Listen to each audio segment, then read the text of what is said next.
party tonight! What? TV party tonight! Oh, we got nothing better to do than watch TV and have a couple of brews. Don't want to talk about anything else! We don't want to know. We're dedicated To our favorite shows. Oh, my circuit! Everybody loves Hippo Toes. Scary dog! Dancing at Blurnsville. Futurama! Good evening. You are listening to a Radulich Broadcasting premiere podcast TV party tonight. I'm the birthday boy, Mr. Mark Radulich, the mandated reporter, and frankly, I'm mortified. And tonight, our favorite show is We Own This City, yo. Jesse Starcher, we own this city. It's Baltimore, yo. You picked it up for a ham sandwich. I'm pretty sure they gave you the crust back as change. Our favorite show tonight is We Own This City, which is a mini series that took place. It was aired on HBO. It is based on the nonfiction book of the same name by Baltimore Sun reporter Justin Fenton. It was developed and written by George Pelecanos and David Simon of Everyone Take a Drink and Mark It on Your Bingo Card, The Wire fame. It was directed by not the last reference we'll be making to The Wire this evening. We're gonna play. This is my birthday party, everybody. This is my birthday party. I'm 46 years old today, 46 years young, and I first of all, let me just take a moment to acknowledge that I would not want to spend my birthday with anybody else except for my two loves, Robert Winfree and Jesse Starcher, the wise men of the Radulich Broadcasting Network, the two of three legs of the stool that holds this entire operation up. I am pleased as punch, honored and humbled to be with such esteemed gentlemen and best friends, Jesse Starcher and Robert Winfree. Absolutely. Mark Radulich, happy birthday. Let me ask you a question, okay? Yes. 46 today, 26. When you turned 26 years old, what were you doing? 2002. Right. I was in grad school. Okay. I mean, So, do you remember I was specifically what you were doing on that birthday? I don't know. Probably getting drunk. Okay. I was definitely in grad school. I was working for St. Vincent Services, which was a foster care agency in Brooklyn. And I was going to Fordham University in Columbus Circle, Manhattan for my graduate degree in social work. And I was partying with Chuck. Yo, Chuck, where are you?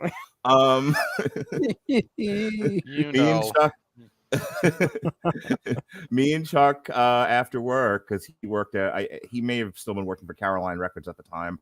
So we would hit up all the concerts and everything in the 5 boroughs of New York, or I was going dancing, or either goth industrial clubs in Manhattan or on Long Island. I can tell you this. I was doing a lot of partying back then. Definitely doing a lot of partying. Okay. Fair enough. June. Well, what's interesting about this is June 2nd, 2002, The Wire debuts. What do you think of that? Very first. I'm not shitting you, sir. Nope, that's true. It is the first day the first episode debuted June 2nd, 2002, the first season. You just added you added another hour to this podcast where Mark will now insist we do a celebration of The Wire. Here's the only thing holding me back, because you're not wrong. But here's the only thing holding me back from just derailing this entire podcast and only filleting The Wire.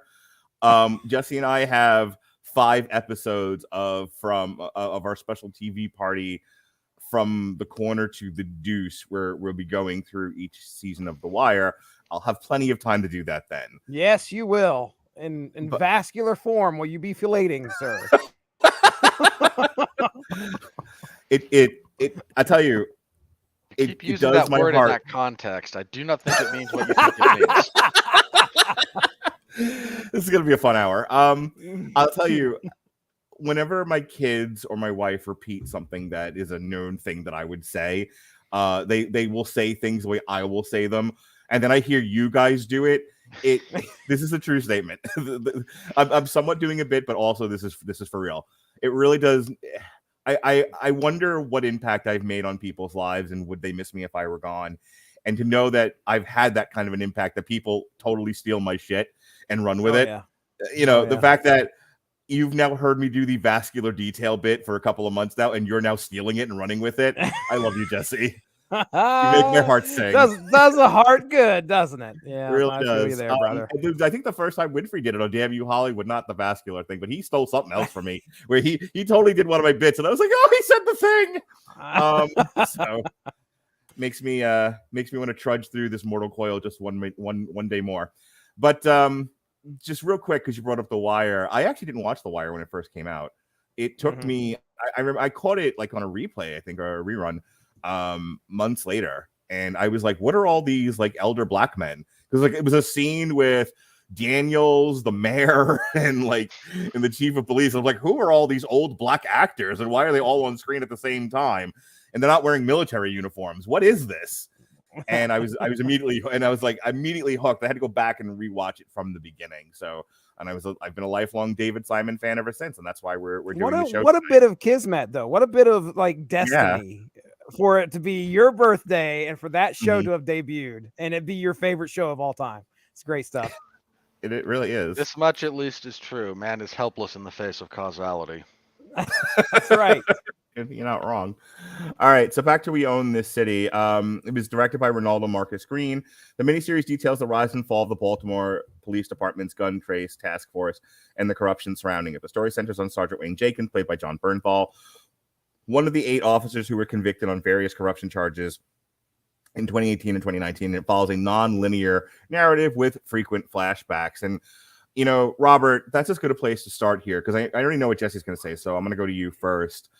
Having to deal with this show, and it kind of reminded me of The Witcher in that it just suddenly changes time on you. And because it's not like it goes to the 70s, so the style, you're in a flashback because the style of dress is different, the aesthetic is different. It's like only within 4 or 5 years, so you don't sometimes realize you're in a flashback until 2, 3, 4 episodes into it. And you're like, okay, when they do this, we know they're then. When they do this, we know we're back at this other place. It seemed to have frustrated Jesse, and I'll let him speak for himself in just a minute. But what did you think of the constant flashbacks and non-linear story? Did you think it lended itself to a well-told tale, or was it just a source of frustration for you? I think the point they were making with it is well made.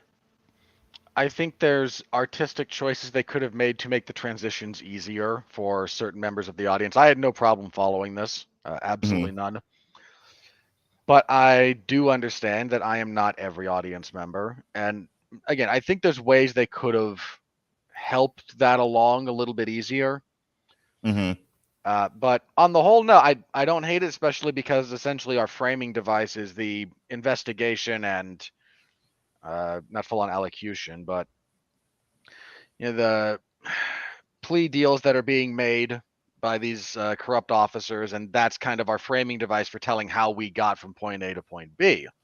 So I think it works as a general rule. I do agree that there's things you could have done to make this a little bit easier on the audience, probably, but didn't bother me one bit.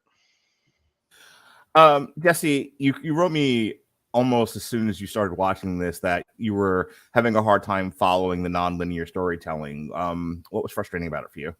Well, there wasn't they knew when they were jumping back and forth inside Wayne Jenkins' story to kind of prep you for, okay, hey, we're flashing back because we're going to write out the actual date that this is happening. Right. I was going to say, it should be acknowledged that at least there was some help with this because they would do the run sheet thing. Right. Yeah. And that was fine. But there were other situations where it felt like they would jump. And especially at the beginning, I was having a hard time figuring out, okay, is this happening now or is this happening in the past? 2017, 2016, when is this taking place? And Winfree's right. There are ways that they could have maybe spun that, which really the way that what I started to realize is that, okay, we're with this character, because I think one character I don't believe it takes place in the present. It's always happening during it's civil rights lady. I can't remember, but God. Let's Yeah, save boy, let's I save that can't- for later. I need to reload.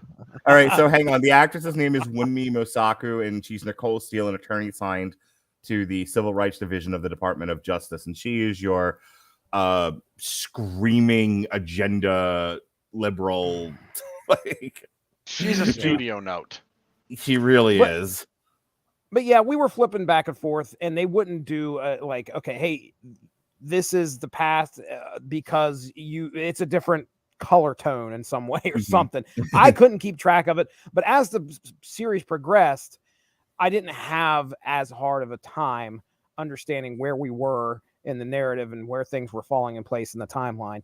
But I can tell you that first episode, the second episode, I was like, okay, I have to actually actively work to make sure I'm understanding when this stuff is taking place. And you know, it didn't take me out completely. It just made it hard for me to understand where we were at sometimes. Yeah.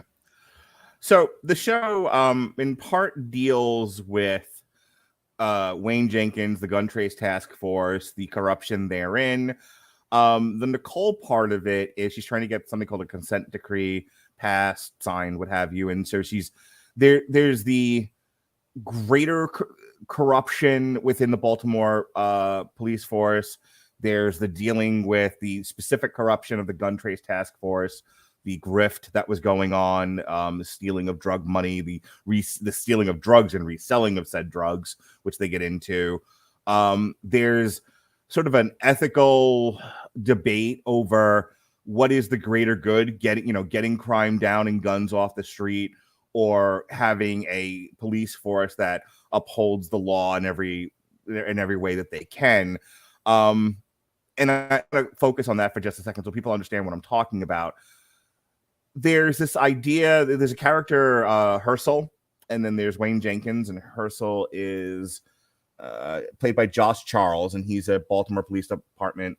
And they talk about him having all of these brutality charges. None of them stick. And the thing that is said about him, and it's also said about Wayne, is they get the job done.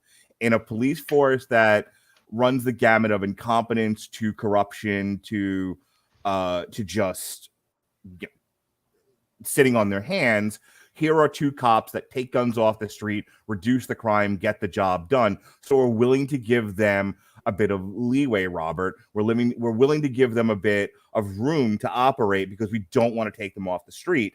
And the counter argument to that, and this is what you get from the Nicole character, good, bad, or indifferent, is yes, but no police officer should be allowed to just break the law. More specifically, break the law that in terms of harming the citizens they're supposed to be protecting. Again, there's specific brutality charges brought against Herschel that are summarily dropped, and that's what she's speaking to throughout the 6 episodes of this miniseries. I thought, and this is what I want to talk about first, when they were dealing with specifically the corruption within the gun trace task force, I thought the show was working pretty well. We can address the fact that John Bernthal is just a tremendous actor, underrated, awesome. underappreciated. Like we absolutely loved him in The Punisher, and he's so good in this too. I want to talk specifically about that first episode at the very end where he's brought in for questioning, and that just the acting with his face. But I want to take a breath and let you kind of weigh in here because again, the very basic question, I think the stuff dealing with the gun trace task force is really strong. The stuff dealing with the greater corruption and the sort of weighing the good against the bad, that's mostly Herschel's story. And, and Nicole just trying to get her head wrapped around reducing the antagonism between the Baltimore Police Department and the African-American citizens of Baltimore. I don't think that works nearly as well. And I know you feel somewhat the same, so I'll let you speak on it. My issue with the character is she's not a character. Like, she exists for the editorial point of view. She exists for 2 purposes. Thank you, Al, my brother. Okay, well, if you acknowledge the thing on screen, you have to read thing on screen. So, from my brother, is she the Agent Madani of this series? Everyone hates when she's on screen and wants to skip it. She's worse than Madani. Madani sucks. Yeah. But Madani is not preachy. Like, Madani's just boring. Okay. Steel is boring.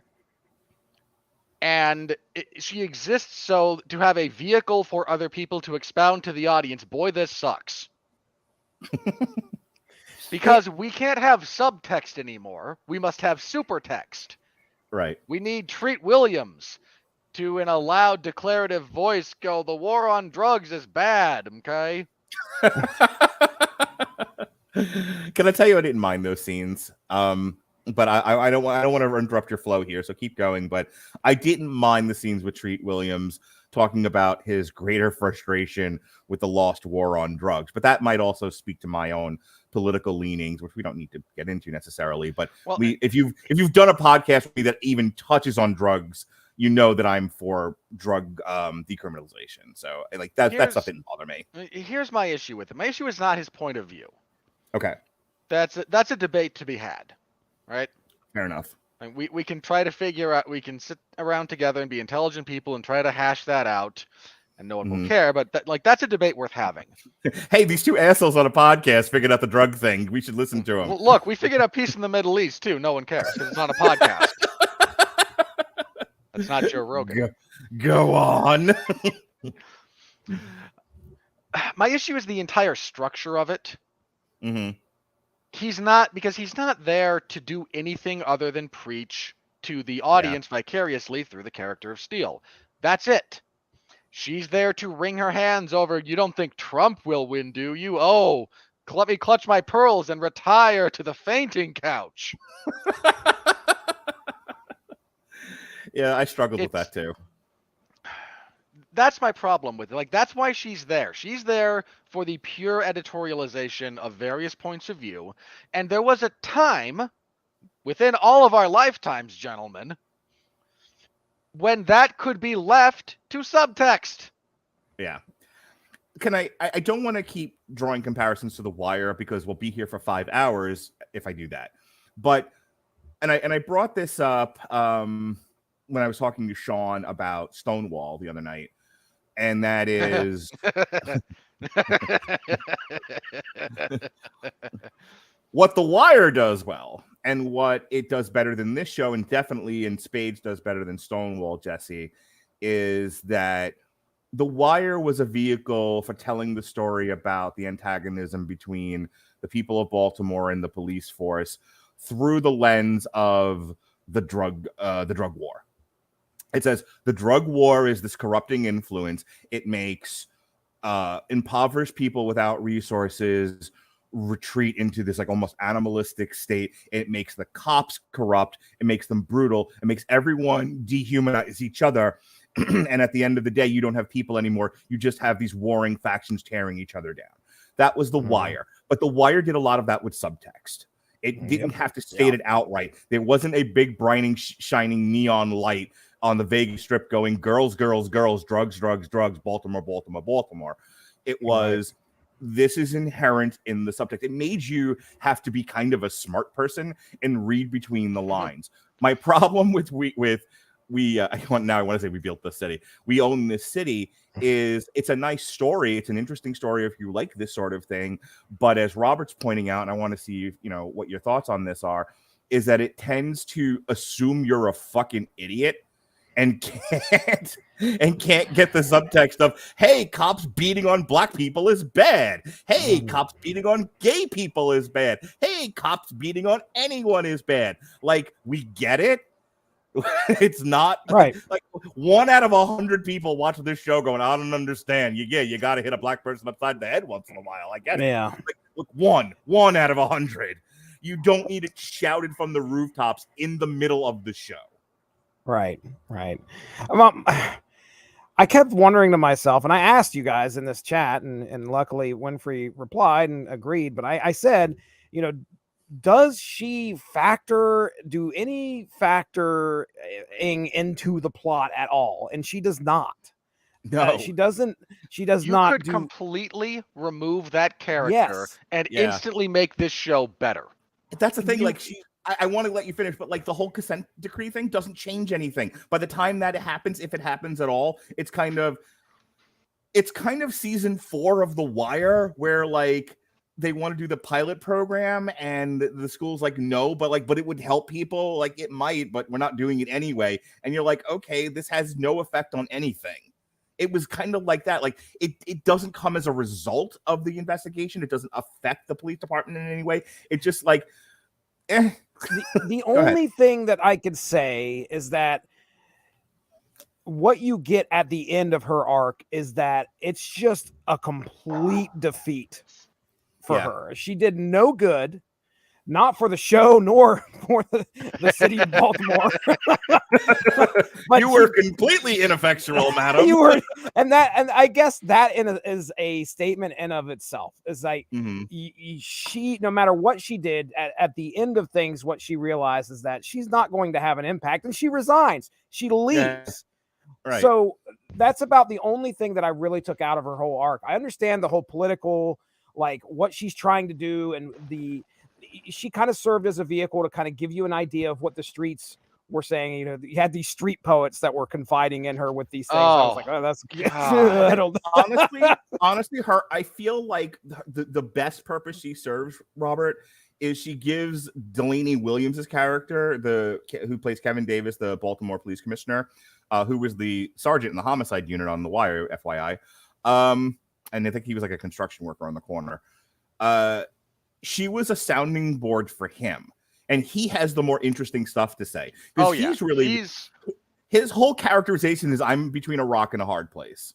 Right. His whole thing is, look, you fired the last police commissioner after a suspect died in custody. You brought me in, and I'm inheriting all this crap, and now you get to pin everything on me. And I know this. I'm here to be a scapegoat, and I know it. Like, he's a much better character. And to the extent that she allows his point of view and some of the realities that he has to deal with to be expressed, yeah, that stuff kind of works. There's better ways to go about it, but that's not the worst thing in the world.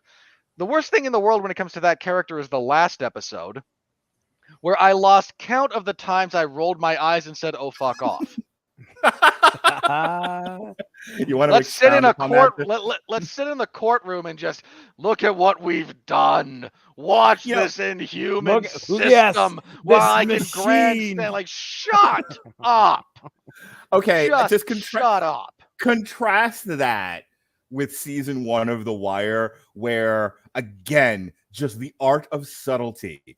You have all of what's his nuts' people sitting there handcuffed, ready to be carted off to prison. And they're all, and the tacit acknowledgement on McNulty's face that they had done so much yet not enough.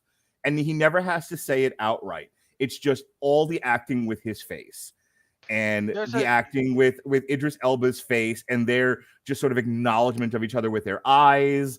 And then McNulty going, what the fuck did I do? And then I have the clip of it in my soundboard, but that's where Bunk's like, you happy now, bitch? Contrast that with what you guys are talking about. And I'll let you go back to it again in detail with, where they might as well have been like marching them off to, a French Revolution, Robert, the guillotine. You know what I mean? Like, it was so over the top, and David Simon. Ridiculous. I don't know what's happened in the intervening years between like Treme and We Own This City, but David Simon just feels like he's just given up. I like the guy and I like his show and I like his perspective, but he does feel like it's almost like that frustration. But Jesse, you and I have talked about this with like Ministry and OTAP. Like I brought this up the other night, where it's just like you just get so frustrated talking about the same things and trying to raise awareness that it goes from being kind of like subtle and artsy about it to just screaming in people's faces like my dad.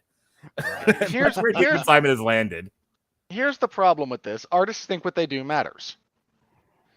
And you're not wrong. And look, I'm not saying it doesn't. I'm really not. Great art is timeless. Great art moves the culture. Great art is beautiful. It is wonderful. I'm not saying don't make art. I'm saying the number of people who have a cosmically outsized belief in what they do and what it actually affects is pretty big. Yeah. It doesn't help that there is no subtlety at all anymore. Like this is not just a David Simon thing. There's this almost like anti-intellectual movement amongst producers or certain people in the creative spaces in Hollywood and television. It's like, well, people are idiots. So let's spell everything out to them using small words. Right. Yeah. Right. And it's insulting and it makes your product worse. So Jesse, I don't want to totally, I this is a conversation amongst friends about a show we all watch together. And we've had enough time talking to one another that we can just kind of kick things around. So I started the conversation, but I don't want to dominate. I don't necessarily want to host. I just kind of want to talk to my friends. So tell me about some stuff about you want to talk about with the show. Well, I want to kind of bounce off of what you brought up originally, which was Herschel and his character. Josh Charles, by the way, born in Baltimore, Maryland. So a Baltimore, Maryland native, apparently. So one of the things that is obviously evident throughout this whole series and the problem that Baltimore has is numbers. Like Herschel gets out there and he brings up the numbers. What does that do? That makes the mayor look great. Right. But how does he do it? It ain't so great. By brutalizing people. Yeah. And the thing is that it's funny how it's not, I mean, it's really reality because I encounter it every day at my job where it's all about the numbers. If you hit a certain number, you're good to go.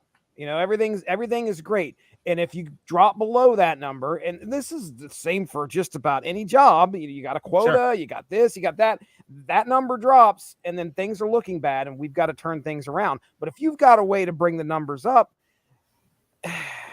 and it might not come into question how you're doing that, and that's what led them down this path. I don't want to derail this, but I mean, like, when I look at our podcast numbers, I have people like whispering in my ear, Game of Thrones, like, can we get rid of this person? Can we get rid of that person? Can we not do this kind of content anymore? And I'm like, no, that content and that person brings in high numbers. I'm not getting rid of that person. Sorry. You know, right. So like I am under no illusions about why I'm still here. You're here because I love you. And I will never stop doing our podcast together until you quit and leave me. So there's that. There's that uncomfortableness. Bounce off of. Go ahead and bounce off of what Jesse's saying, Robert. No, this is one of the failings of the show, and I'm going to speak in broad terms here because I'm going to contrast this with The Wire because that is the closest analog we have. Yeah. One of the great things about The Wire is they never shied away from police corruption. I mean, for crying out loud, by the end of it, McNulty is fabricating a serial killer. Yeah. Like, there's spoilers. Oh, who cares? Don't give me that. Poor Jesse hasn't season seen 4. And he had season 5. No, I'm at season 4. I ain't got to season 5 yet, but that. Oh, okay. Yes. And look, when you talk about the productivity thing, if I might quote McNulty, "Fuck the fucking numbers. Fucking numbers killed the department." Yep. But shut up, Alex. I want to. Hang on. So, let me get to my point. Yeah. The Wire did an excellent job of not shying away from, again, the kind of corruption that goes on with this in the structures that we use to build up our lives. In fact, each season deals with a different one. It's kind of brilliant that way. It also never glorifies or glamorizes the criminal element. I mean, you could maybe argue Omar a little bit is a slightly romanticized character, but even then I wouldn't agree. But he's the closest you get. He is only in the sense that in American mythology and culture we romanticize outlaws. Yeah, but he's not. He's never made to be. No, and the way that in his demise, speaks to the idea that none of these people are elevated in any kind of way, or should be the subject of hero worship. Yeah. Here, I think and I get that some of this is what they're some of what they're trying to deal with is the specific medium, the specific story they're telling is about the police corruption, so naturally it's going to focus more on that. But I don't think they do a good enough job of it. Like, there's a real moral dilemma that is present in this story that is barely touched on. And you get a great example of it when they're talking about when, like, apparently Jenkins has a thing. Like, if he sees someone over the age of 18 with a backpack, he's going to pull you over and search you. Mm-hmm. And you can say that that's, discriminatory or profiling and in all kinds of ways might violate your rights, and you're not wrong. But if you want to make the real point here, the question becomes, well, how often was he right? Like, how many people did he catch because of this? Right. Dude was good at his job. I mean, really, when it came down to like figuring out who was the dealer or who, he was great at his job. Yeah, and that gets a little bit lost in the shuffle here. There's just kind of this tacit assumption that, because there are people who are unfairly either abused physically or who are set up, all of which is absolutely terrible, and I'm not defending it. I'm saying if you want to understand the true subtext here of what's going on, look at how he mentions it a few times. Look at how much success he has taking weapons off of the street. Yeah, I gotta speak to that for 1 second because I want to back up your point. The show, and in this way, it's a bit subtle. The show does speak to, well, what is the ultimate goal here? And what is the ultimate goal, and how much leeway are we willing to give them to get there? And it's the kind of thing that militarization deals with. Obviously, in pursuit of a military goal, you're going to do some truly inhumane things, but that is how war works. And that is what is said in The Wire. That is what is said in We Own This City. Once you have decided this is a war, not a police action, not a community protection issue, this is a war, then the rules of engagement change. And that, I think, the show does deal with very well and does deal with in a subtle way.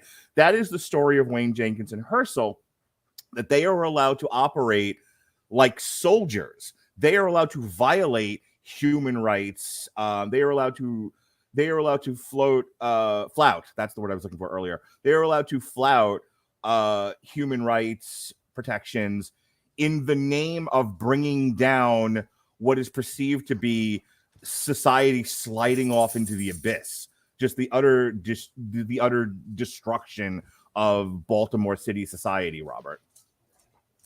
Yeah, they are. And again, like, my issue is that I don't think they do the best of jobs when it comes to showing some of what those people did as being like, hey, there is something of a positive here. And that's where the moral dilemma comes from. And it's not really much of a dilemma if you think about it with anything approximating moral reasoning. But because people don't do that very often, you do fall into these kinds of dilemmas. Like, is it okay to have somebody like this out there doing stuff like this to a couple of people in the wrong place at the wrong time versus all the genuine criminals and genuine weaponry and genuine crime that they're able to somewhat prevent or make a dent in? Like, that's kind of the question. It comes up a lot throughout the show. It came up a lot in The Wire, and it comes up more. I think it comes up more here in We Own This City, especially through the Delaney Williams character. About you are asking us to fight a guerrilla war and not giving us the weapons or the rules of engagement to do it effectively, Jesse. That is the argument that keeps constantly being made. And the counter argument, Nicole's point of view, the point of view, I think, from a lot of people, and I think this is where the show is successful, is that at least it raises the debate. Your violence may vary on how they handle it, but it's, the sort of tacit acknowledgement that while we're calling it a war, we should not be having civil war on our own people, that to allow the militarization and then subsequent dehumanization of an entire city population should not be the goal, nor should any of the inherent consequences from doing those things. And this is the struggle. This is what Delaney Williams talks about through half of the show. It's like, you guys set the rules, you set the pace, you set up the scenario. We're just now reacting to it, and now you're mad that you don't like the reaction, except there was no other way. I think my gripe with this, and this might be a small thing, but I need someone other than one of the cops to say it. Okay. I think the fact that this comes across as a very... This part of the discussion comes across very much as, well, it's these authoritarian, sadistic jackasses trying to justify their authoritarian and sadism. That's kind of how it feels. And I think to really make this point, you need someone outside of that side of the theoretical argument to point out, hey, look at all the... Again, like, this guy just pulled in how many rifles, how many guns, how many handguns, how much weaponry has been removed from the streets because of this. Like, I think there does need to be some... In order to tell that side of the moral dilemma properly, you need a third party to at least give lip service to the idea. You need citizenry to acknowledge that. Yeah. It's the devil we know, Jesse. The cops that are brutal, but are at least protecting us from, rifle fire, from drug dealers. It's kind of a happiness in slavery argument. I am willing to sacrifice some of my I couldn't remember the phrase civil rights before. I am willing to sacrifice some of my civil rights, Jesse, and I'm saying your name so that you're ready to respond to this. I am willing to sacrifice a portion of my civil rights for the safety in my community to be able to walk outside my domicile and not have my head shot off. And if some people got to have their heads cracked because of it, oh, well, that's the world we live in. And I think Robert's right, because none of the citizenry steps up and says that. Like, there's that one scene, and I don't remember what part of what job he does or why he's in the show, but it's the black fellow with the long beard who's like, who's telling Nicole that her pursuant of the consent decree is bullshit. He's one of those like street poet jackasses. Okay. I'm sure he's back in. He'll be back in Oz in no time. I wondered, I didn't have a chance. I wanted to look this up. I should have looked this up, but I was wondering if they were like pulling Baltimore natives into the show. We obviously talked about Josh Charles, but I was wondering if like these street poets were actually like street poets. Because I don't know if the acting went so well for me when I was watching that. And I was like, I think these guys are actually street poets. But it's really funny. Like some of the acting in this, like in a David Simon Jam, most of the acting is like bar none some of the best acting you'll see on television. But you're right. Then they bring in like some of the locals, and you're like, yeah. Hey, you're sticking out a little bit there, bro. Please stop looking at the camera. Right. Did he just say turn page? What the hell? All right, Jesse, we've been saying a lot. And I don't want to lose you in the discussion. Be like, why am I here? You guys are doing it. No, listen. So, what is really centered in this show is greed, and that is the downfall for just about every one of these cops. Really, they're just they want to get more money. They start get more guns, and it's not just the cops that are doing that. It's the people above them want to bring in these numbers. Get these guns off of there. I'm doing the right thing. I'm not being paid my value, and so I'm going to take a tax. I'm going to take a slice, and it's dirty drug money. So it'll just sit in an evidence locker. It'll just be burned essentially. It'll be washed away. Why not take a little for myself? Because it's not like I'm being properly compensated for the risk involved in kicking down doors, of which we're finding high-powered weaponry. That's their argument. And that's what makes Jenkins' character really interesting as we go through the series, and at the end, he gets really bent out of shape that people think he's a dirty cop. Right. And you're like, bro, do you not know what you've been doing for the last cognitive dissonance is real, man. Yeah. But the thing is that he believed what he was doing was right. And the fact that he could be viewed as somebody, the other thing about that is that it's basically turned into a downfall of the justice system for Baltimore at that point, because anybody he brings in gets off and goes back out on the street because nobody wants to touch it. Nobody wants to take this person basically back him up so that this person can get convicted. And that's what starts this whole thing where he's like, what is the point? Why am I doing this then if I can't get people to stay in jail? Well, you've basically shot yourself in the foot, dude, because of what you've been doing. And you basically been sowing this distrust with the citizens and garnering up so many complaints that now the justice system doesn't want anything to do with you. So they've got themselves in this vicious cycle. And to a person who thought what he was doing was right, obviously, he's taking a bad guy off the street. He's taking guns off the street. And guess what? He's probably taking some money off the street too.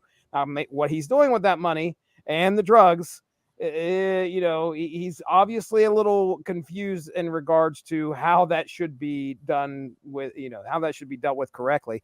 But it's greed. It all comes down to greed. We want more numbers. We want more money. We want this. Some human is going to be in that justice machine, as what's her name put it, that is going to be greedy enough to make a mistake and just ruin it for everybody. And that's kind of what this show makes me feel at the end of it. It's just like everybody just got greedy and nobody got any better for it, and we're actually worse off. I want to bring this up. And Robert, you can weigh in on this. I was thinking about, take a drink, everybody. I was thinking about The Wire, but I was thinking about all of the interrogation scenes with the guys from Idris Elba's crew, and how they are all sworn to secrecy. Nobody snitches.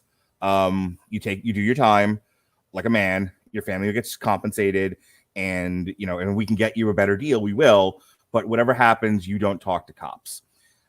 Contrast that with what happens in We Own This City, where they all understand how long-term investigations work, and when they're confronted with the fact like we have you on The Wire, like the actual Wire, and they're all like, oh yeah, so here's everything we did in vascular detail, right? Yeah, one of the cops just says we're all snitching bitches anyway, or something like that. Like he completely owns up to it. But right. And I bring it up because also it's a structural thing about the show. So much of the show is these cops telling the story, and just kind of we knew eventually the ground would fall out from under us, so we took the ride for as long as it was going to go. Almost like they gave before anyone violate a civil right or take any money off the table, they knew the war was lost, and at that point they were just like, well, if you can't beat them, join them, and we'll go for the ride for as long as it goes. But when it's over, it's over. And it's so funny because they all think that. Everybody in the gun trace task force does this, including the guy who's like selling John Bernthal's drugs for him. They're all like, they couldn't wait to cooperate. And except for John Bernthal, who's the only one acting like one of the guys from The Wire, who's like, everyone shut the fuck up. Don't say a goddamn word. Don't say a word. And as if he doesn't know how as if he didn't know how police investigations worked. Before they drag guys down that he was working with, and they're all they're just giving everything out there for every single. And yeah, the guy that was selling the drugs, when he came in and he had a big old smile on his face, and he's like, "Oh yeah, and you guys didn't find the key under the cocaine." That's so great. Shut up, man. What is like, that's my favorite part of the whole show. He's like, I see you got everything, but you missed the cocaine. And you're like, you didn't have to tell him that. This was the point. That was the point in the show where I was like, I honestly thought Wayne Jenkins was set up here. I was like, maybe what we've been seeing this whole time has just been fabricated by all these guys around him. And this guy's an actually legit good policeman. No, not the case. And also, by the way, it's about that time I got on the internet and realized this was a true story. So anyway, go ahead. No, go ahead. That's all solid. We may as well just talk about the elephant in the room. Man, this show is carried by John Bernthal. Hardcore. Oh God, yeah. Like he is a revelation. He is Shawn Michaels dragging Hulk Hogan to something. Well, okay, it's not that bad. Everybody else is a solid actor. He is dragging this. He is moving this. He is carrying this material to such greater heights. Do you remember how excited we were about his physical acting when he was carrying the rifle, through the guy's house in The Punisher? I think it was season 1. How wow. John Bernthal really he acts with his whole body. and since you brought it up, I'll bring up this very thing. The first episode where they drag him into the interrogation room. They've arrested him. It was this whole surprise, and he's sitting there, and the look on John Bernthal's face. Oh my God, Robert. Oh yeah. So much acting in Hollywood right now is sort of basic recitation of lines. No one really putting a tremendous amount of effort in. Like, it's all low effort, low hanging fruit kind of acting. And then you see something like John Bernthal, and I don't think people even tacitly recognize how well he was acting in that one scene, how well he's just acting with his face, because there's no dialogue in that scene. He's just sitting there, but he's doing something with his eyes. He's sort of nodding gently with his head. He's doing something with his jaw. That's all performance. And I can't imagine that was all the director. Like, hey, do something with your jaw. Like that's all John just throwing himself into that moment. It's brilliant. I do this show. I have these conversations. I talk about these things because that's the kind of performance that genuinely gets me excited about the medium of television and film. It's fucking brilliant, man. It really is, and he's one of the great physical actors going at the moment. Like, yeah, he is. I mean, I don't think he's the best physical actor, but he's got to be near the top. He's great with his face. Again, I think he's not the best facial actor.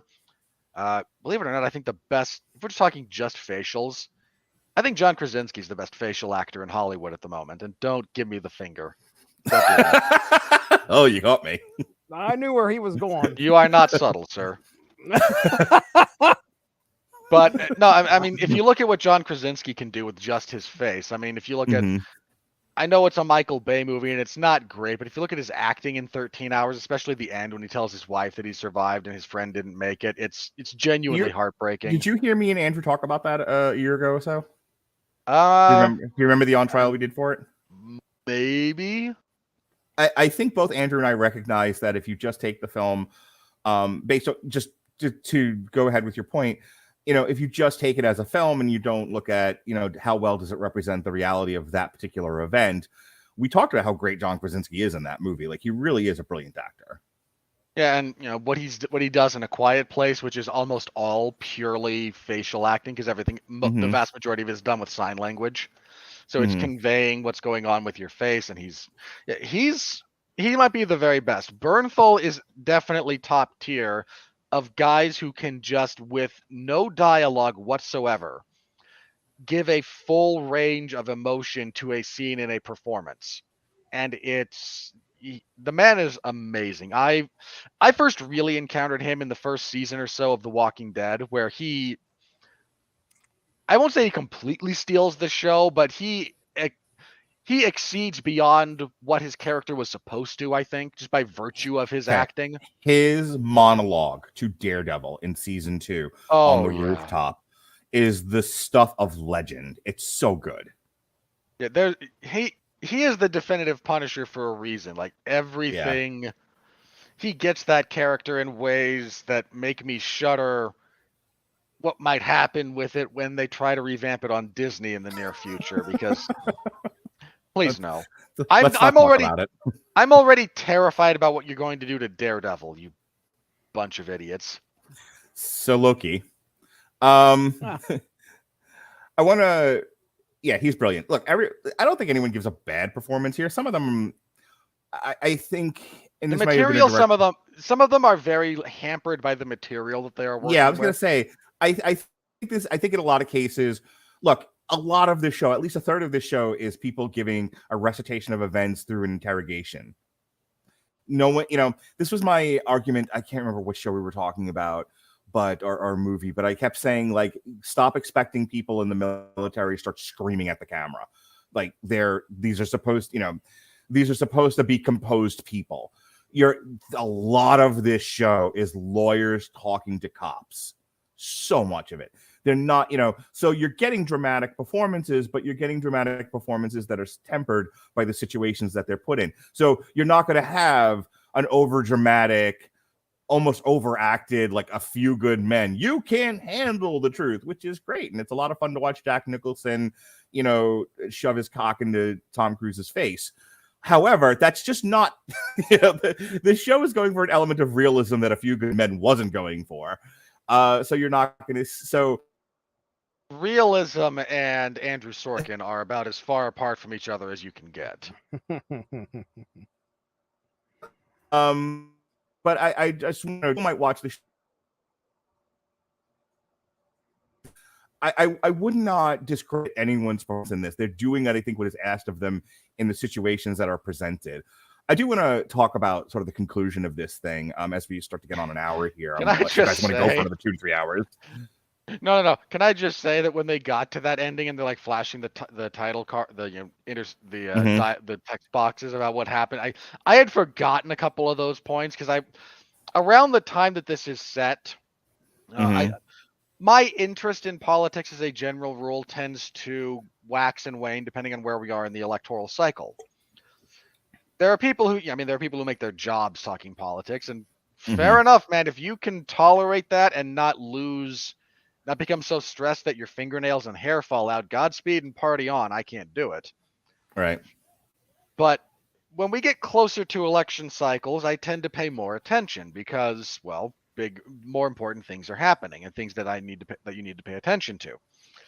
So I was paying a bit more attention around the times of these riots in Baltimore. And first of all, to the city council, like the deputy mayor or whatever, said, no, we call them uprisings now. I rolled my eyes and went, oh, fuck off, as I do to everyone who has ever referred to those riots as that.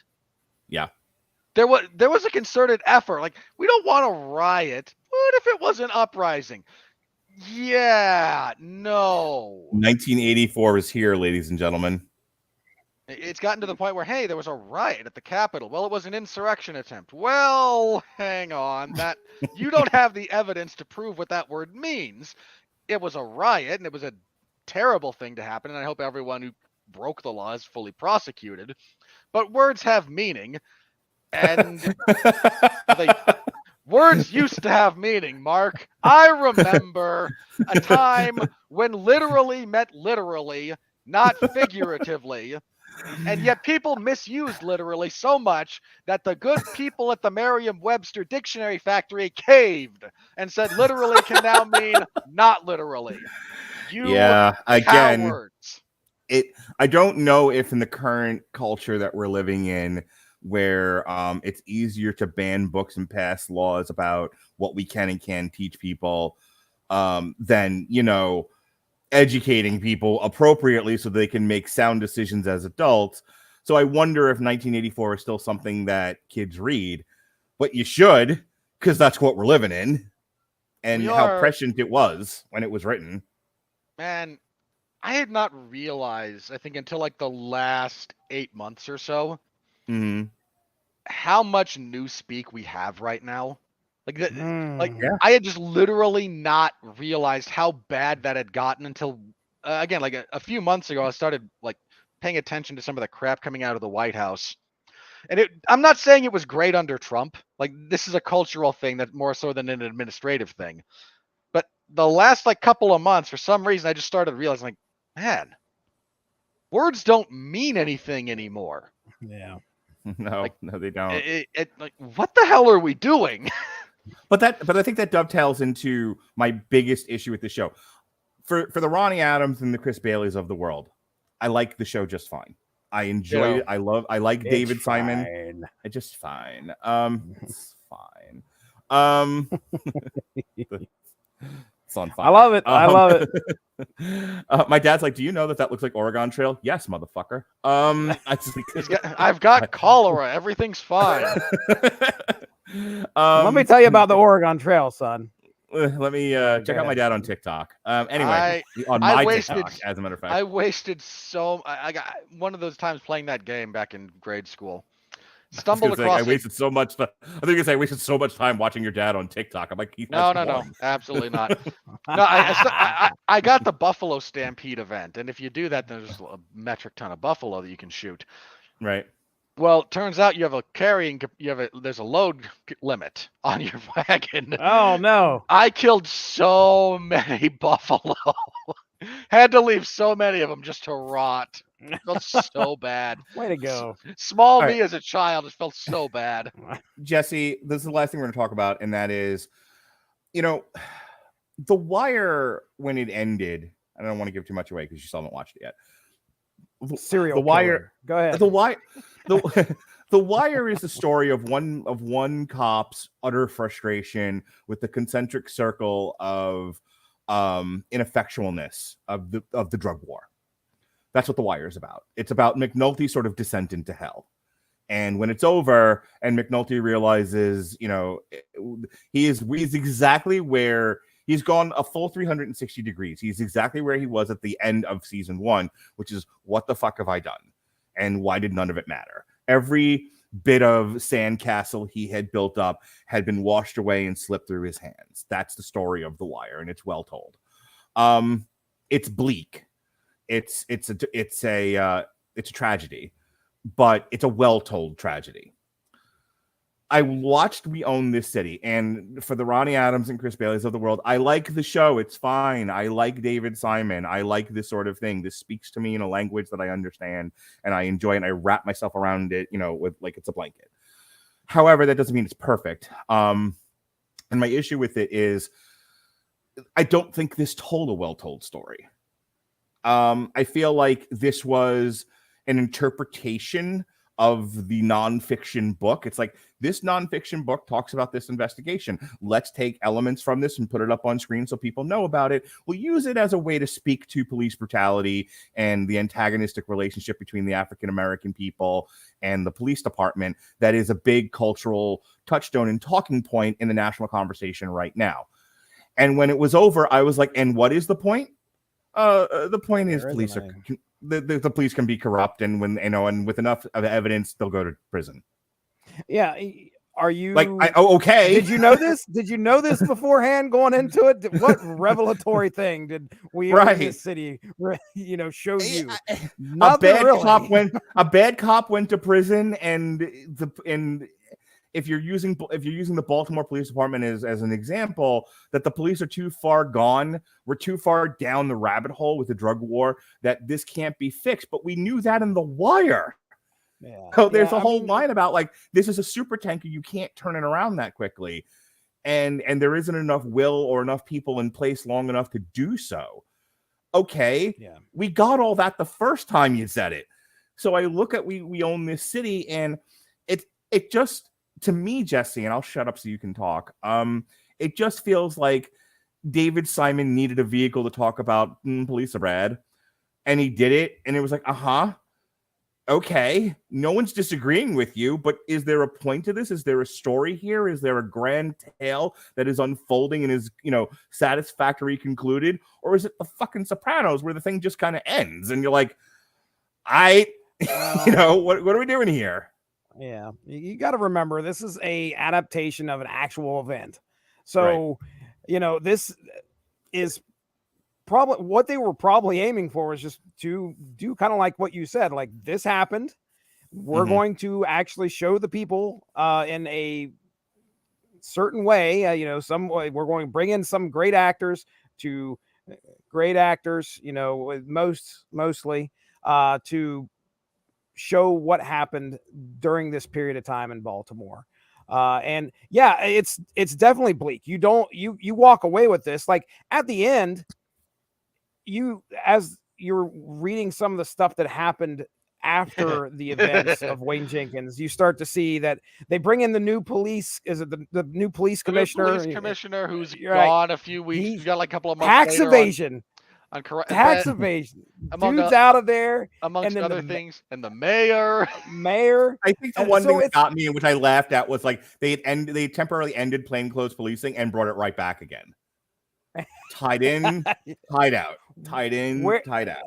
So when you look at what they're trying to get across here, it is something we already know, but it is a way of showing you, hey, it's something has to change. What is it that's going to change? This show doesn't show you how that's going to happen. It's just going to present the problem.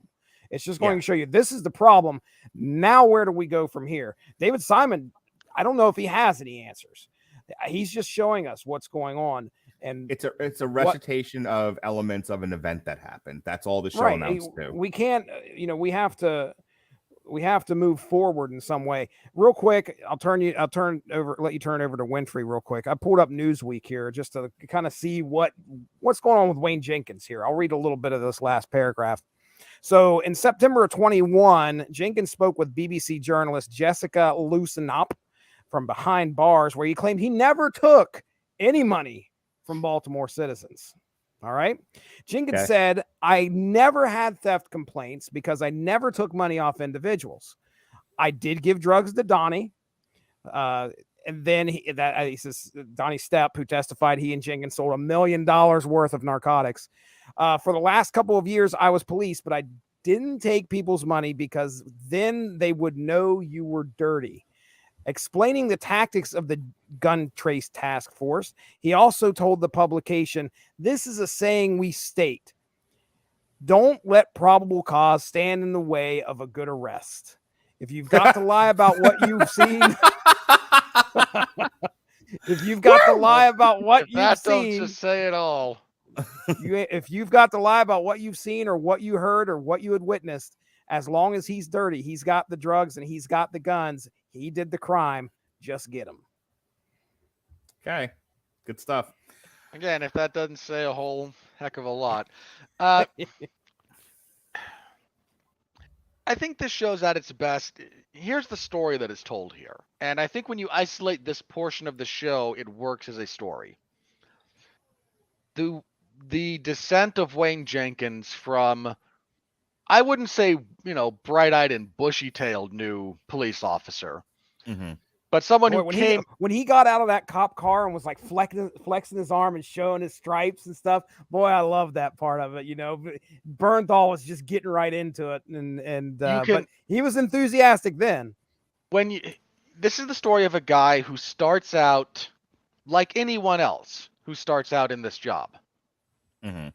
And the circumstances around him are such and are so oppressive that you do wind up wondering, how could you turn out any other way? Yeah. Like that's a bit of the point. Like this guy he did not come into his first day on the job and go, you know what? I feel like just kicking a few people, taking their money. Almost no one starts out with that mindset. You just right. But you look at some of his training officers and some of the stuff he came up around and what he saw and the way he sees other people stealing, taking money from drug busts and whatnot, and they're living a higher life than him, but ostensibly we're all making the same paycheck, right? You're a cop, I'm a cop, you're not a higher rank than I am. Here you are buying whatever, and here's me. Like, how much of that shit sandwich are you going to eat before you start going, you know what? If literally everyone is monkeying around with this to one degree or another, am I going to be the sucker? Am I going to be this stupid? And that's a test of character that shockingly few people will ever pass. Yeah. And when you focus on that portion of this story, I think it works very well because it's a very human story. To the point where, as he's in the yard in prison, he's remembering the speech he gave to a bunch of incoming new officers, and is visualizing, every one of his superiors and his peers and them, celebrating him. Standing ovation. Yeah. When this is ultimately where it got him. And it is a tragic cautionary tale in that respect. The other thing that I think works, and this was one of the stuff that, when you get to the upper echelon of the politics involved here, this worked for me. Like, hey, we've got this consent decree when it actually gets passed. And here's the poor police commissioner, like, I'm willing to do this. Here's what we have to do. I'm willing to do this. We can do a lot of this. Well, okay, but who's going to pay for it? Because this ultimately is, well, can you just take it out of the rest of your budget? No. Do you have, but we just gave you so much money. Yes. And this is not about a raw number. It's like, you give me the police department might get a lot of money, but look at how much we're having to spend. Like, and now you want me to spend more. Like, we're dealing with percentages here. This is not about the raw numbers at the moment. Well, it could come from all these things that the mayor campaigned on and probably was stealing from. Well, no, you can't take it from my babies. Like, all right. Not Then my again, babies. you wind up, indicted for tax fraud and a few other things. Because such is the nature of politics, I suppose, and those who seek the power that comes with public office. When you actually encounter the utter intransigence of any sort of political system like that, that's what I find interesting, because that's more true to life than a lot of stuff. Like, trying to get stuff like that to actually happen, because it takes time and it takes money and it takes will. And you almost never get the convergence of those three things. So again, just kind of seeing that play out a bit in real time, and it doesn't help that I'm going to phrase this about Baltimore in particular, and I want you all to understand that I do not mean this to be a shot at one side of the political aisle. But Baltimore has been largely democratically controlled for what, decades? At least. At some point, you have to understand that if you do the same thing, you're going to get the same result. Now, to be abundantly clear, I'm not the biggest fan of any of places that have been under purely Republican control for decades, because that leads to its own set of problems and nuisances, and like monolithic control by one end of the sadly fragmented duality that is the American political structure is a bad thing. Just all the way around, they're just different kinds of bad. And this is what you've got at the moment in Baltimore, and no one in power has any impetus to change it, because that jeopardizes their power. And for some reason, no one being negatively affected by this is willing to fundamentally alter the way they vote, because that's the only thing that might actually change it. Even then, you can argue it in some cases, like, because this is not me saying that the political right is the savior of the urban wasteland. I'm not saying that at all. I am saying, how many decades are you going to do the same thing, getting the same result, and then wonder why this is happening? Mm-hmm. That's all I'm saying. All right. I controlled a lot of the conversation. I hit upon the points that I wanted to. So I just want to make sure, Jesse, before we go, is there anything else you wanted to bring up about the show?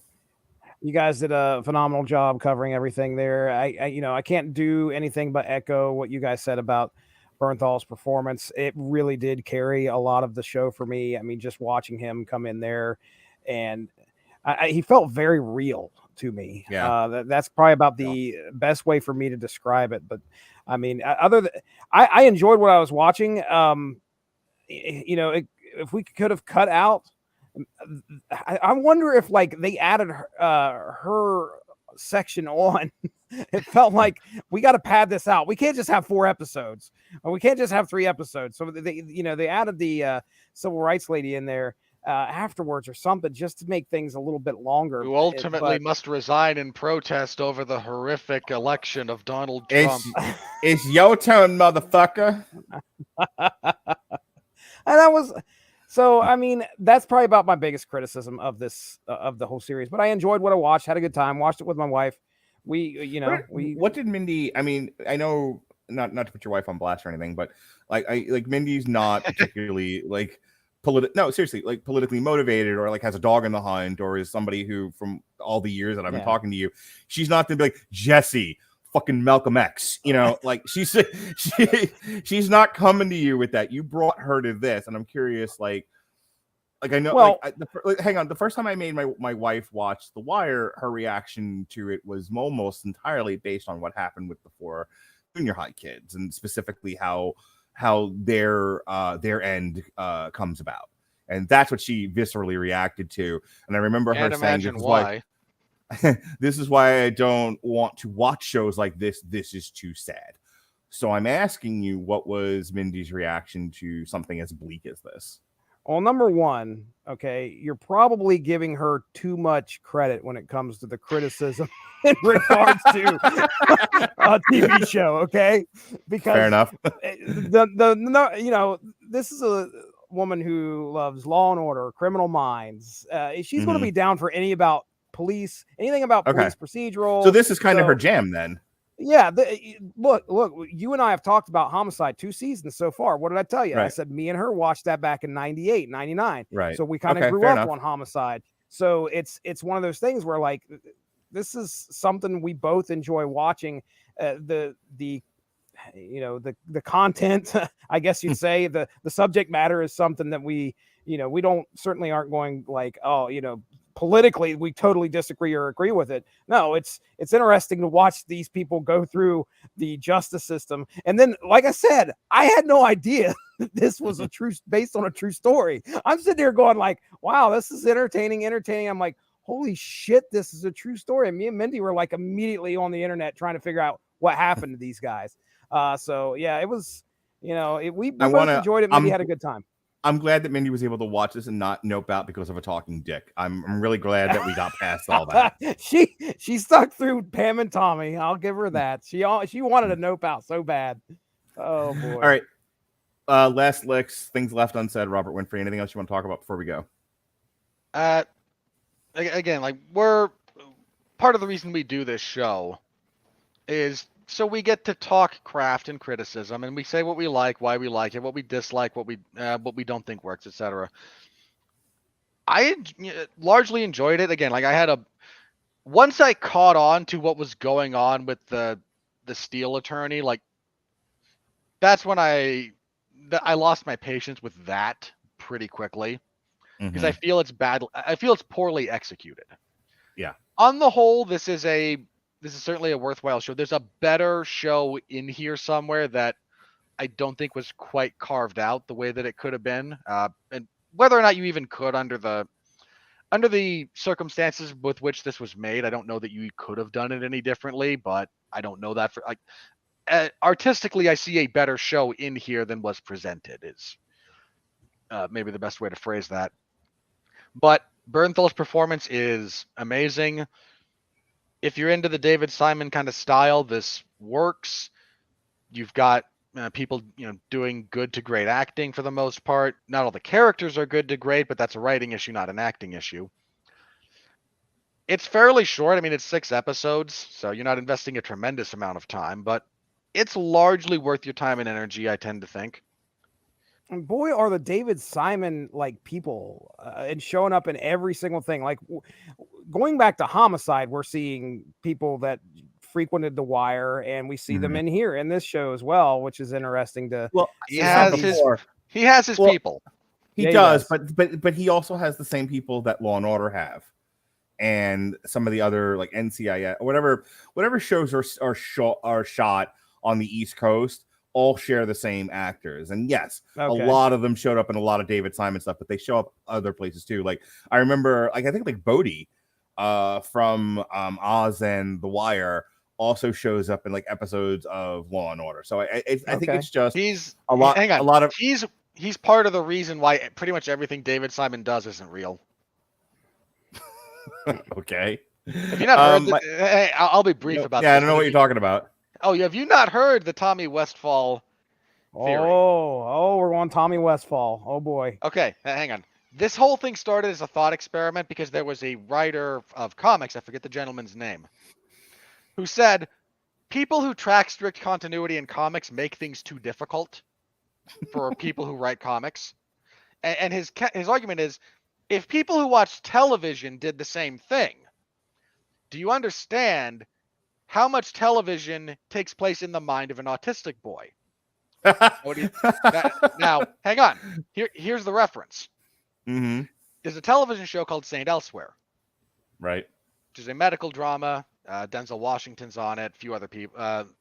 Ran for, 4 or 5 seasons. But the ending of St. Elsewhere is one of the more divisive finales in television history. It turns out none of it's real. It's all what an autistic boy is imagining. Mm-hmm. Here's where the continuity comes into issue, because the characters from St. Elsewhere have appeared in other shows. Okay. including Homicide: Life on the Street. Right. Now, if those characters who exist only in the mind of this autistic boy appear in any other show, the only explanation can be that show takes place entirely within the mind of said autistic boy, right? Right. So every character, every fictional corporation, and there's a lot of those, that is in anything that St. Elsewhere crossed over with, which includes not only Homicide: Life on the Street, which touches everything Law and Order does, because Munch spins out of that into SVU. Right. Which gets all of those. You have a few of them that appear on Frasier. If they're in Frasier, then that means Friends. If they're in Frasier, sorry, not Friends. Cheers. Thank you. Friends takes place in, like, you spin out these wild webs of connectivity, all because of this one bit of ending to one television show. Now, no one does this. In fact, you actually get Doctor Who. Doctor Who is entirely takes place within the mind of that particular autistic boy. But like you can go fall down some weird rabbit holes with this stuff, and it's a fun pastime. Mm-hmm. So the point there is people who watch television don't track strict continuity. If they did the way comic book fans did, then everything that ever touched anything related to St. Elsewhere, and that includes the real kicker, like Star Trek, and Star Trek takes place within the mind of this boy, because the manufacturers of Star Trek engines and technology, as established within Star Trek, is a very commonly used fictional company that touches on something that was like, again, you get these weird, like Walker Texas Ranger is technically part of the Tommy Westphal side of things. Like it's wild when you get into it. Let me share my screen, Mark, if I haven't been doing that already. I tried to. Assuming Mark might have had to step away for a second or two. Mark said he's gone. I broke Sir, Mark. In a few moments. You understand, Mark, that The Wire is entirely takes place within the mind of a 13-year-old autistic boy. You broke Mark. Mark's like, I can't take this anymore. It's like, I can't believe this. Yeah. So I'm going to share at some point when he comes back, hopefully. I'm going to share my screen, and I have the Tommy Westphal grid. Oh, you have the list or the flow chart? I have the grid. Oh, I don't know nice. if you've ever seen the grid. I've seen the grid. Yeah, it has. So the main throwaways. Share my screen, Mark, if you would, please. I don't know if you can find it there.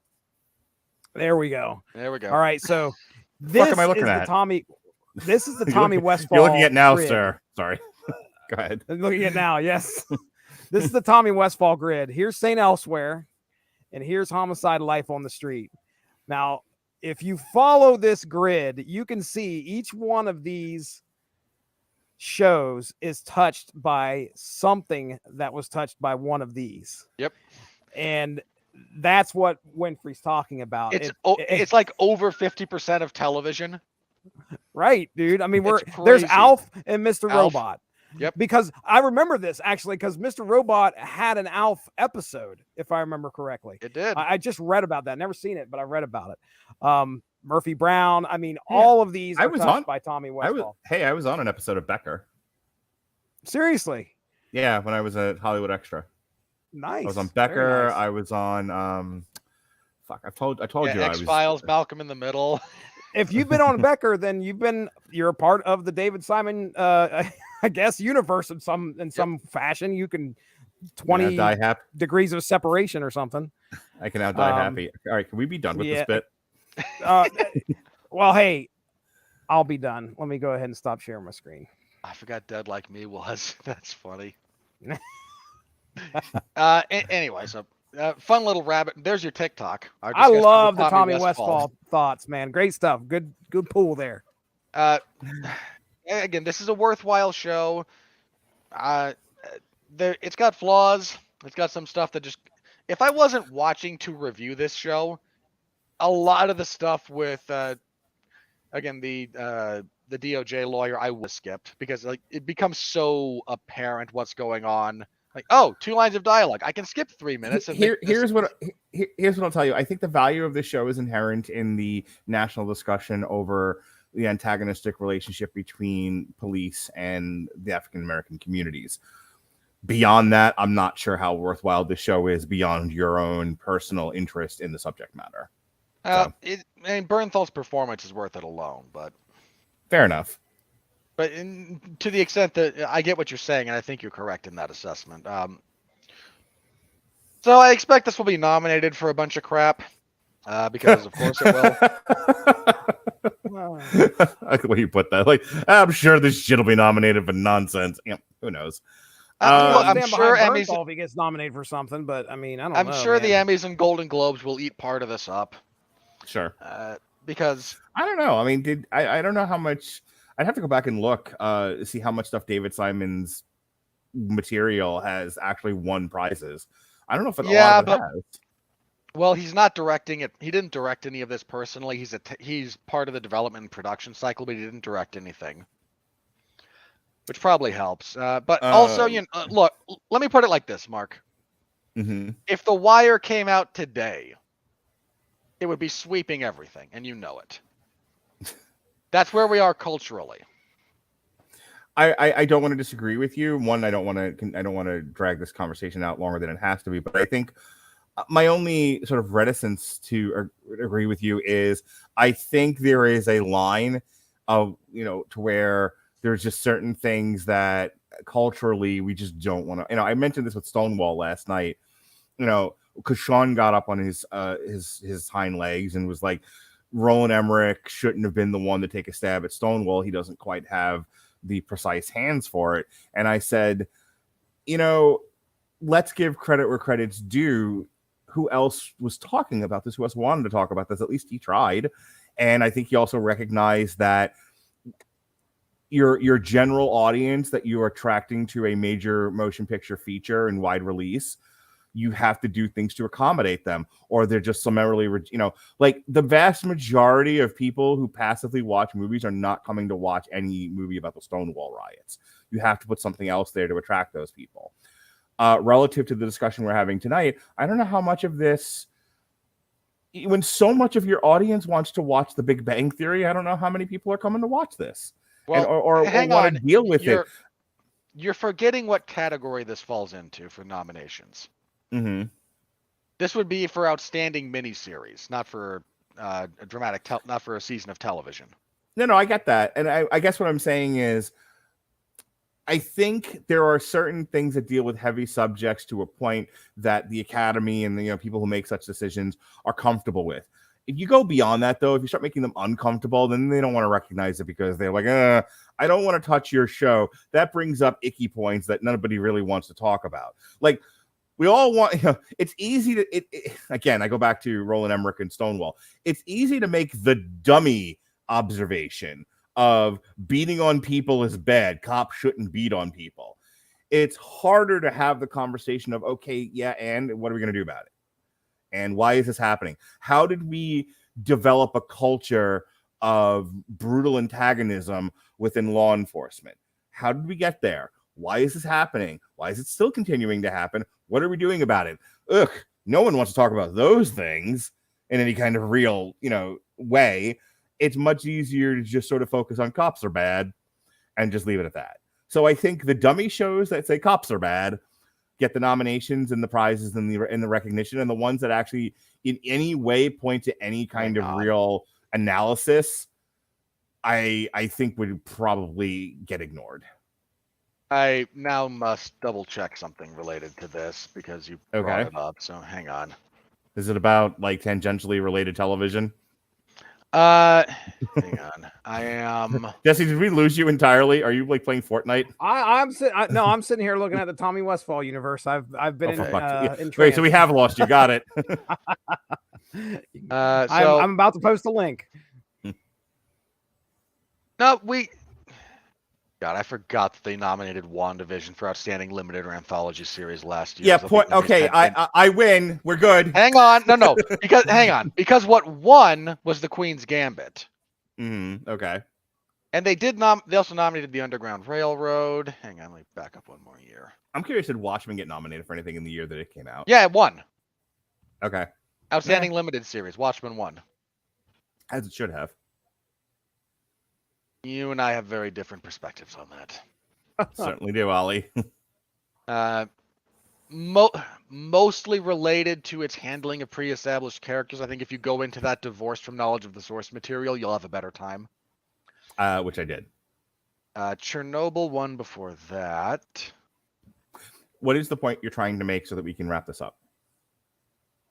The point I'm making is in the limited series category, miniseries or limited series, which this would fall into, there's a lot more room for sort of experimentation with what they deem acceptable for awards. Like you're right. The part of the thing The Wire was having to struggle against was it was up against vastly more popular shows that were available to much wider audiences than HBO. You don't have quite that same hurdle to overcome here. I'm not saying it'll win any of them, but I think it will get nominated. Bernthal should be nominated. I don't know if he should win or not, but I think he should at least get some serious consideration. My last fun fact of the evening, I suppose, it pertains to HBO. Do either of you happen to know the first scripted television show that aired on HBO? Oh, that's a trivia question I used to know, actually, because this has come up before. First scripted. Was it Oz? It was not Oz. Can you give me a year? Not off the top of my head. Crap. I might be would have been late 80s, I think. Wasn't there like a football show that was on there? It was like around the time of not necessarily the news. Nope. Okay. All right. What is it? Late 80s. It features puppets. Sesame Street. Fraggle Rock? Fraggle Rock. No kidding. Wow, okay. All right. The first scripted first scripted series to air on HBO was Jim Henson's Fraggle Rock.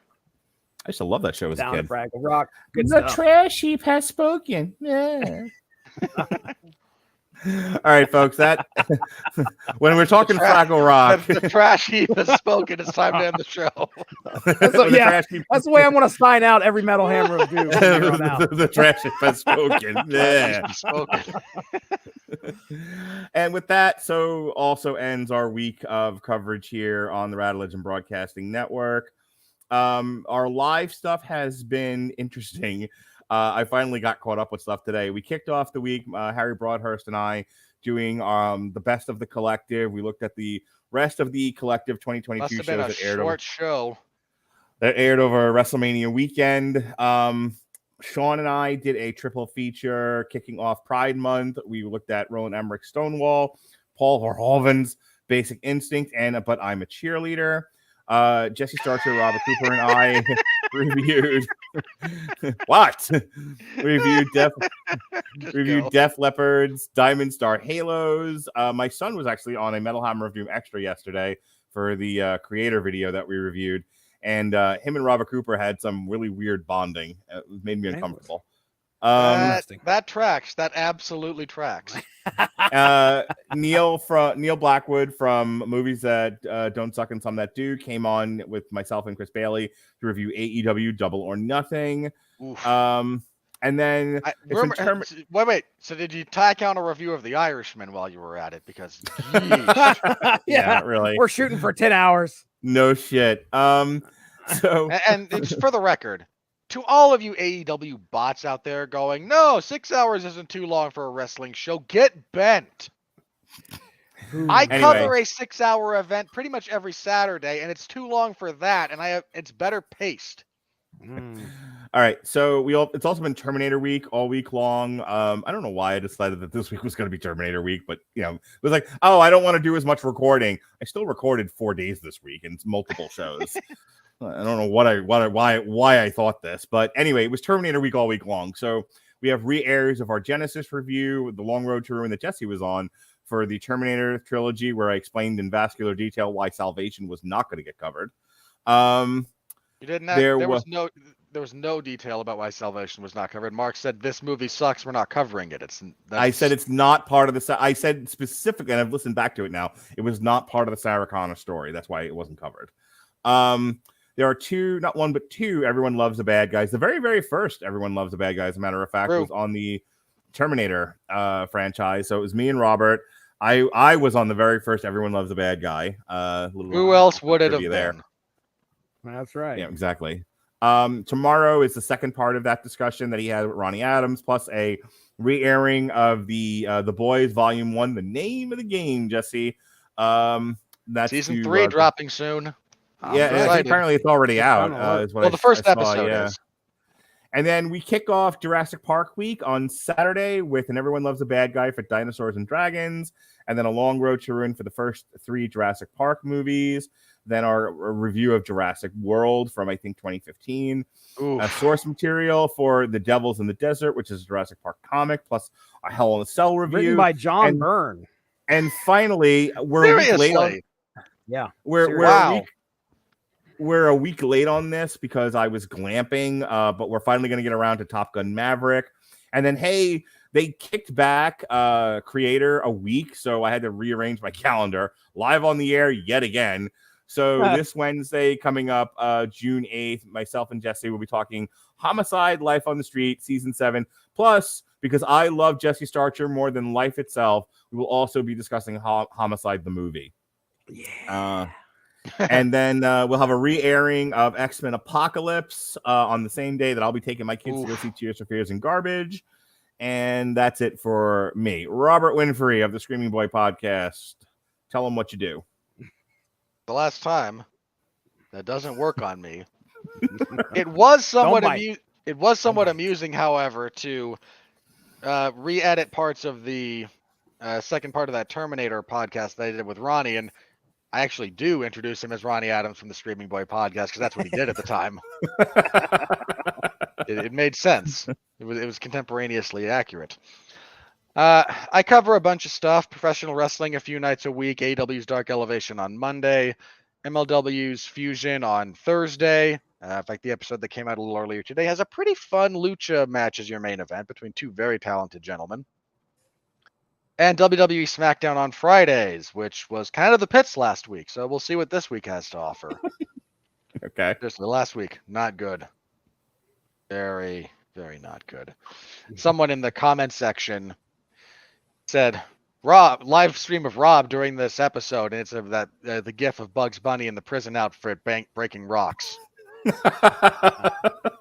I want a live stream of Robert Winfree as he covers professional wrestling. It's just him looking into the middle distance. I have not yet learned to hallucinate well enough. All right. Anything else, Robert? I cover so that's my professional wrestling coverage. I cover a few other things on occasion. I covered Dynamite a couple of times a few weeks ago because the normal guy who does it was. I made my daughter watch the MGF promo because, like, she's doing a lot of musical.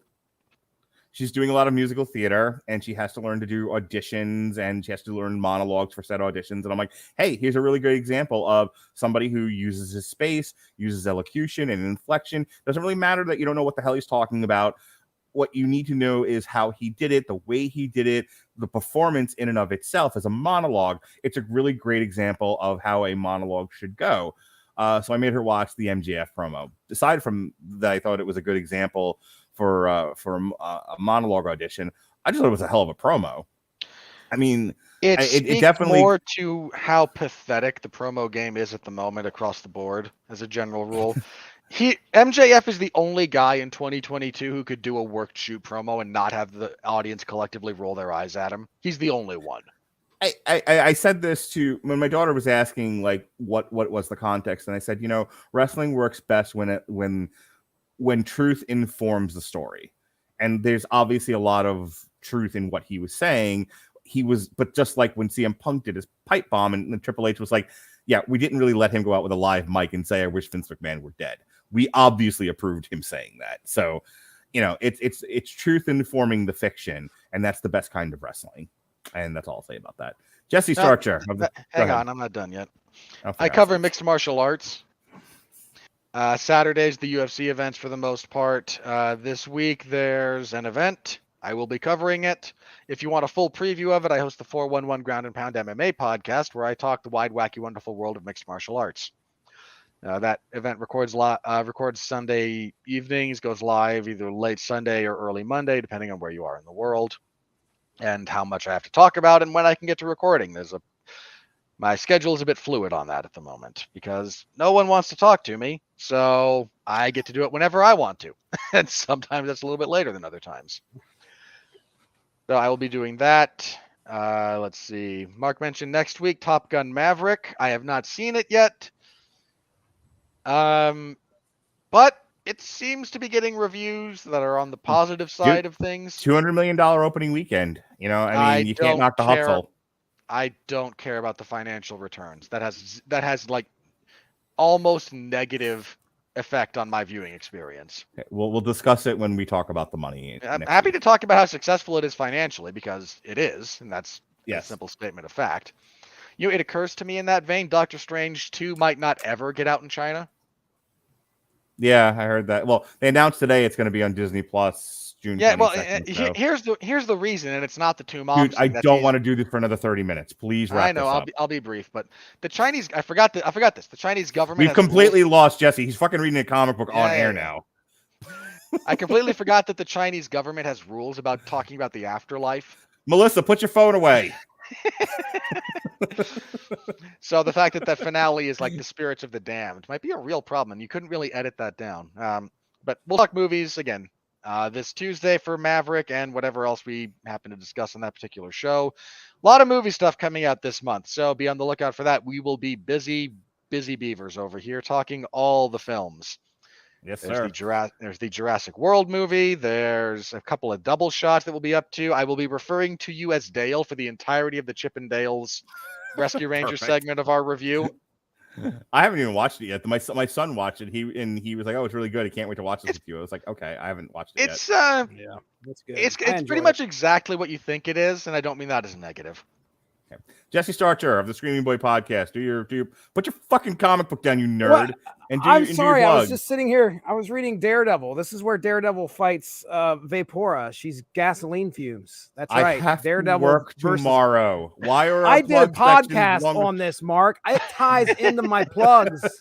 Okay, this ain't show and tell, motherfucker. Get it done. Is Baltimore, motherfucker. Is that Archie trying to press the plunger on the dynamite detonator? that is a kid reaching for a gasoline can. Okay?